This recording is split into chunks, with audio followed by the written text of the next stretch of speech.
সদ্য নির্বাচিত আমির হামজা সাহেবকে বলবো এই সমস্ত শব্দ চয়ন থেকে আপনি নিজেকে দূরে রাখবেন। উনি যা মন চা তাই বলে। উপরওয়ালা কুষ্টিয়ায় কেউ নেই, উপরওয়ালা এখন আমি। বলেন দয়ার মালিক কে? উপরওয়ালা কে? উপরওয়ালা। আমরা উপরওয়ালা বলতে কাকে বুঝি?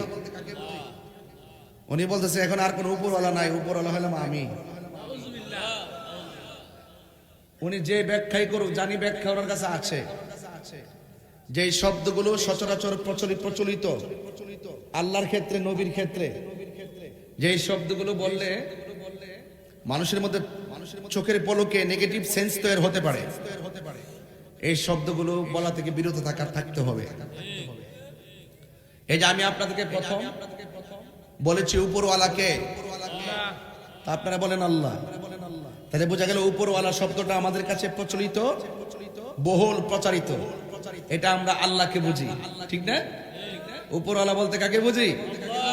এখন তিনি যদি উঠে বলে এখন আর কোন আগের উপরওয়ালা নাই, এখন আমি হইলাম উপরওয়ালা, তাহলে এই শব্দটা সামাজিক ভাবে বিভ্রান্ত সৃষ্টি করে কি করে না? তাহলে আমি সদ্য নির্বাচিত আমির হামজা সাহেবকে বলবো এই সমস্ত শব্দ চয়ন থেকে আপনি নিজেকে দূরে রাখবেন।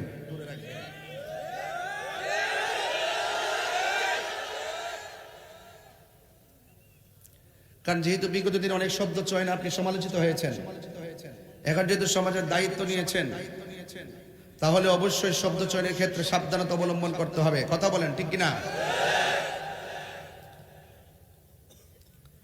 সকল প্রশংসার মালিককে, সকল জাহানের রবকে,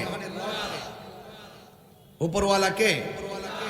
এই তো আপনারা উত্তর দিতেছেন আল্লাহ আল্লাহ বলতেছেন, বোঝা গেল এগুলো বহুল প্রচলিত ওয়ার্ড।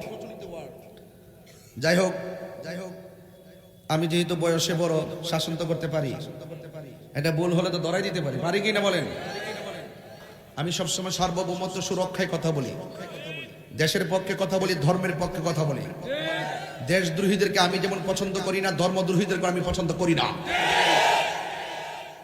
সবাইকে ঐক্যবদ্ধ থাকতে হবে।